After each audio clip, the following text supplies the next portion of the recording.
Хвала Аллаху, по милости которого совершаются праведные дела. Я свидетельствую, что нет божества достойного поклонения, кроме единого Аллаха, у которого нет сотоварища.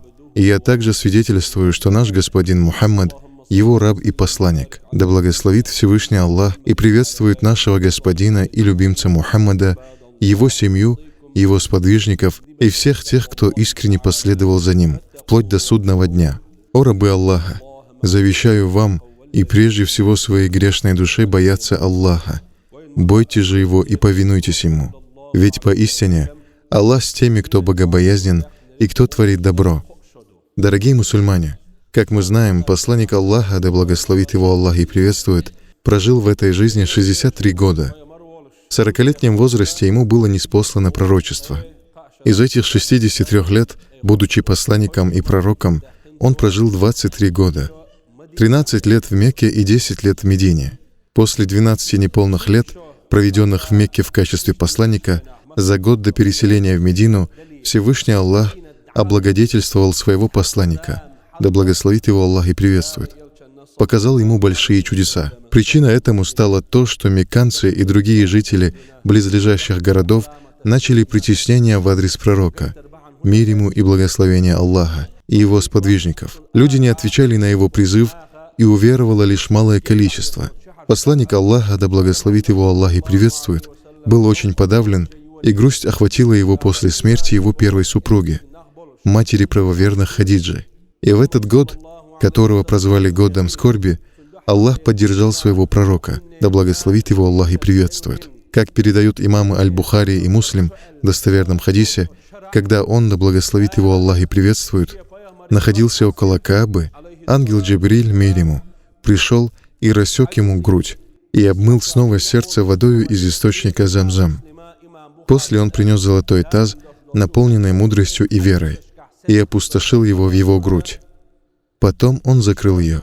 В младенчестве в возрасте 4-5 лет, когда Мухаммад, да благословит его Аллах и приветствует, находился у Халимы, ангел Джибриль однажды обмывал его сердце, раскрыв его грудь. Это повторилось еще раз, когда ему было 10 лет, а затем и в ночь Вознесения. Этот случай, о котором я только что говорил.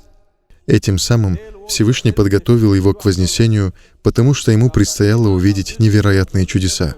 Также его сердце было обмыто и в 40 лет, когда ниспосылалось пророчество. Всего это случилось 4-жды, подготавливая его и укрепляя его сердце, потому что Мухаммад, да благословит его Аллах и приветствует, не из простых пророков, он самый лучший из них. Его сердце самое богобоязненное, которое подготовлено Аллахом. Его сердце самое храброе из сердец его творений, да благословит его Аллах и приветствует. Итак, посланник Аллаха, да благословит его Аллах и приветствует, был перенесен в Иерусалим в мечеть Аль-Акса. Как об этом говорит Аллах в начале суры Аль-Исра: «Пречист тот, кто перенес ночью своего раба, чтобы показать ему некоторые из наших знамений, из заповедной мечети в мечеть Аль-Акса, окрестностям которой мы даровали благословение. Воистину, Он слышащий, видящий. Аллах, свят Он и велик, прислал за ним из рая животное, которое называется бурак, возвеличивая и оказывая почет своему посланнику. Ведь в обычаях людей посылать за тем, кого любят. Отборного коня или, как в наши дни, самый лучший автомобиль, который имеется. Таким образом, Аллах для того, чтобы доставить к себе на беседу своего любимого посланника, отправил бурак. И если возникнет такой вопрос: Аллах же мог послать за ним ветер, ведь пророк Сулейман, мир ему, передвигался посредством ветра, послать за ним ангелов и тому подобное. Почему же бурак? Бурак — это животное, которое выше осла и ниже мула. Хотя остальных пророков Аллах передвигал посредством ангелов, ветра и другими способами. Нашего пророка Всевышний почтил бураком, чтобы поддержать его чудесами. Прибыв в мечеть Аль-Акса, наш пророк, мир ему и благословение Аллаха, помолился со всеми пророками Аллаха, встав впереди них имамом. Некоторые ученые утверждают, что они были там своими телами, а другие говорят, что их души были собраны там в телесном виде. То, что Всевышний собрал всех пророков за нашим пророком, показывает его превосходство над ними и что он является их господином. Затем оттуда он вознесся вверх до 7-го неба. На 1-м небе он встретил Адама, мир ему, который поприветствовал его и попросил у Аллаха блага для него. На 4-м Идриса, на 5-м Харуна, на 6-м Мусу, на 7-м Ибрахима, прислонившегося к Бейтуль-Ма'мур, в который ежедневно входит 70 тысяч ангелов. Все эти пророки также поприветствовали его и попросили для него у Аллаха блага, мир им всем. Здесь возникает вопрос, как эти пророки после смерти молились за нашего пророка, да благословит его Аллах и приветствует? Разве они не мертвы? Нет же. Они просто переселились из этой жизни в другую, так как посланник Аллаха, да благословит его Аллах и приветствует, сказал: «Пророки живы в своих могилах, и они молятся». Это чудо по отношению к пророкам называется му'джизат, которым Аллах наделял своих пророков. А по отношению к приближенным Аллаха это называется карамат, которым Аллах наделяет своих праведных рабов, позволяя молиться за нас, приходить к нам на помощь с позволения Аллаха, как будто они являются живыми.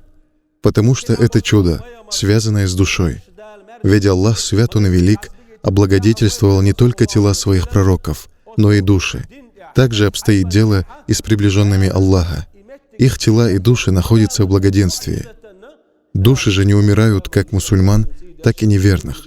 Однако души праведных рабов Аллаха и души мусульман находятся в благодати, в отличие от душ неверных. Они же вкушают наказание. Этот хадис указывает нам на то, что пророки и приближенные Аллаха после того, как перешли в мир иной, с позволения Аллаха, могут прийти нам на помощь.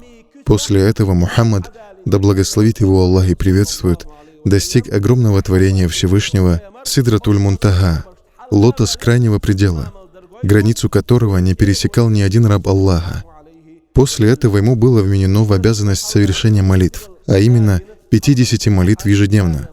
Возвращаясь, он прошел мимо Мусы, и он спросил: «Что было велено тебе?» Он ответил: «Мне было велено совершать по 50 молитв ежедневно».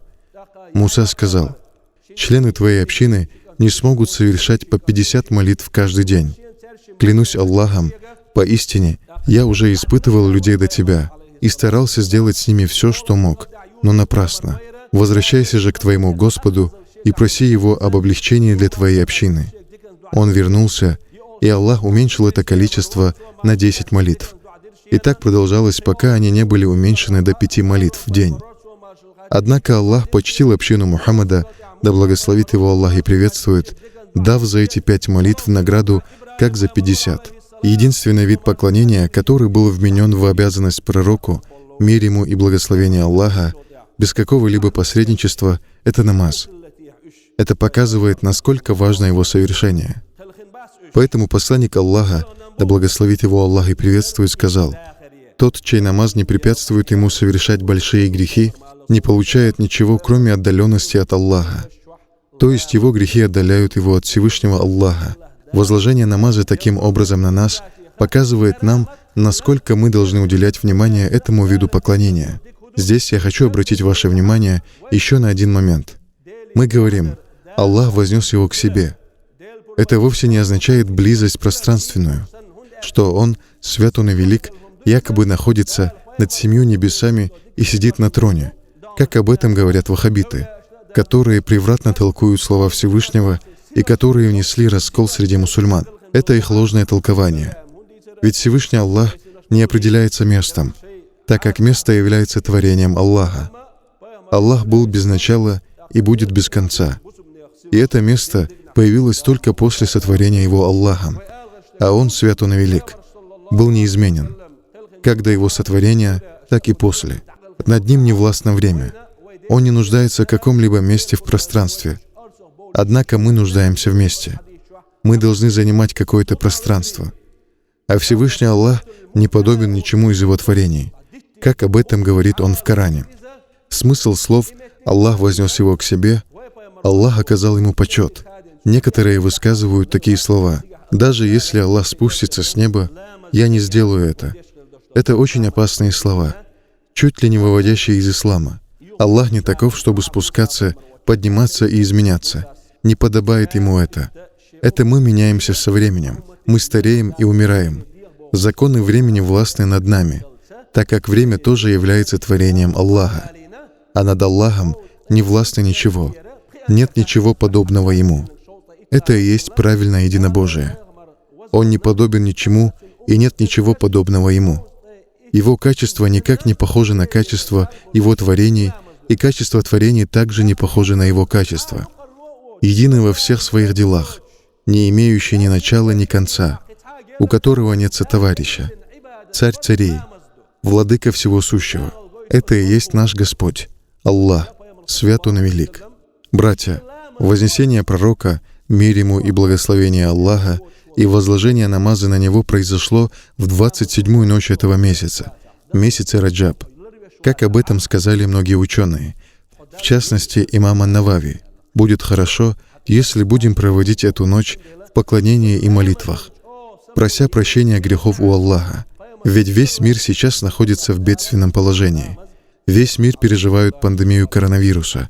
В прошлую пятницу также была проповедь, где говорилось, что причиной бед является совершение грехов, и только покаяние служит защитой и отпором этих бед. Одной из причин исчезновения бед является мир, согласие и взаимолюбовь между нами, а также просьба о прощении грехов. Мы должны верить в предопределение Аллаха. Это один из столпов веры. Никакая беда не постигнет людей, кроме как по предопределению Аллаха, и не постигнет она нас, кроме как по причине грехов. Это время, когда люди погрязли в грехах. Мы в прошлый раз говорили, что Аллах схватывает своих рабов наказанием, а других испытывает бедами и болезнями, чтобы увеличилась их вера. Поэтому мы должны верить в Аллаха. Мы должны быть уверены, что ничего не произойдет, минуя предопределение Аллаха. Любая беда, будь это болезнь или же смерть близкого, должна быть встречена терпением. Мы никак не можем повлиять на предопределение Аллаха. Нам остается лишь довольствоваться этим. Всевышний избавляет от беды только после нашего довольства предопределением и признания наших грехов. Мы слышали, как наш имам зачитал хадис, где говорится: «Стремись узнать Аллаха в благоденствии, и Он узнает тебя в беде». Это значит, если ты, будучи в благополучии, в счастливой и благодатной жизни, будешь покорен Всевышнему, совершая обязательное и добровольное поклонение, имея хорошее взаимоотношение с мусульманами, то и в трудности Аллах будет с тобой. Насколько ты будешь знать Аллаха в благополучии, настолько Он будет знать тебя в трудности. Это путь, который проложил нам посланник Аллаха, да благословит его Аллах и приветствует. Однако шариат обязывает нас предохраняться и предпринимать профилактические меры. Когда болеем, мы идем к врачам и принимаем лекарства. Их можно принимать. К тому же является сунной проведение лечения дозволенными лекарствами. Поэтому мы должны заниматься профилактикой и лечением, при этом полностью положившись на Аллаха. Эти две вещи должны всегда сопровождать друг друга: использование причин и упование на Аллаха. В других государствах среди мусульман, хотя и зафиксированы случаи заражения этим вирусом, нам не стоит бояться его настолько. Эта болезнь поддается лечению, и люди вылечиваются. Однако, как нам кажется, на этом играют некоторые силы, намеренно раздувая эту тему в своих интересах, делая из мухи слона. Цена на нефть упала, доллар поднялся. Они делают свои дела. Простому обывателю этого не понять. В мировой политике играют еврейские игроки, которые пытаются достичь своих целей любыми средствами и способами. Этот вирус впервые проявил себя в Китае. И сейчас Китай помогает уже другим государствам бороться с ним. У них из свыше 80 тысяч заболевших коронавирусом излечились более 50 тысяч человек. Его можно лечить. Сегодня я слушал одного врача, и он говорит, что от обычного гриппа умирает 1 миллион человек в год. А от коронавируса со времени его распространения погибло лишь 2% заболевших. Это если заболели 100 тысяч человек, погибло 2000. Остальные выздоравливают. Но власть требует от нас предосторожности. По милости Аллаха, мы сегодня присутствуем на пятничном намазе и будем продолжать посещение мечети, пока нам не скажут оставаться дома. Если на то будет воля Аллаха, надеемся, что нам этого не скажут. Мы являемся верующими. Мы не совершаем больших грехов и соблюдаем гигиену. Те европейцы, которые издевались над нами, что мы совершаем омовение чрезмерно, сегодня сами рекомендуют мыться. Эта беда ниспослана на нас Аллахом, чтобы разбудить верующих. По воле Аллаха, все неприятности, причиняемые этой пандемией, впоследствии окажутся для нас благоприятными, пробуждением верующих и приходом новых людей в ислам. И еще хотелось бы сказать прибывающим из Европы нашим соотечественникам соблюдать карантин, так как там этот вирус имеет большое распространение. Потому что карантин — это и сунны пророка, да благословит его Аллах и приветствует, путь его сподвижников. Когда Умар, да будет доволен им Аллах, ехал в Шам, и ему сообщили, что там эпидемия чумы, он не зашел туда, опираясь на хадис пророка, да благословит его Аллах и приветствует. Если вы услышите о том, что на какой-то земле разразилась чума, то не отправляйтесь в эту землю. А если чума дойдет до тех земель, где вы находитесь, то не уходите оттуда, убегая от нее. Если власть обязывает нас оставаться в своих домах, то это является обязательным для нас, потому что это делается для сохранения нашего здоровья и жизни. Один из подвижников, Амар ибн аль-Ас, да будет доволен им Аллах, известный как мудрец арабов, когда разразилась эта чума в Шаме, приказал всем жителям оставаться в своих домах. На протяжении 3-4 дней эпидемия прекратилась, и люди остались нетронутыми этой болезнью. Таким образом, карантин — это путь сподвижников, и мы должны соблюдать его по мере необходимости. Да одарит нас Всевышний Аллах верой в себя должным образом. Да одарит нас Он единобожием, как подобает Ему. Просим Аллаха вложить в наши сердца любовь к своему посланнику и следование за ним, любовь к приближенным Аллаха и следование им. Просим Его даровать нам взаимолюбовь и взаимопонимание. Да избавит Всевышний всю общину Мухаммада, да благословит его Аллах и приветствует от всех бед и несчастий. И на этом я завершаю. Прошу прощения у Аллаха для себя и для вас.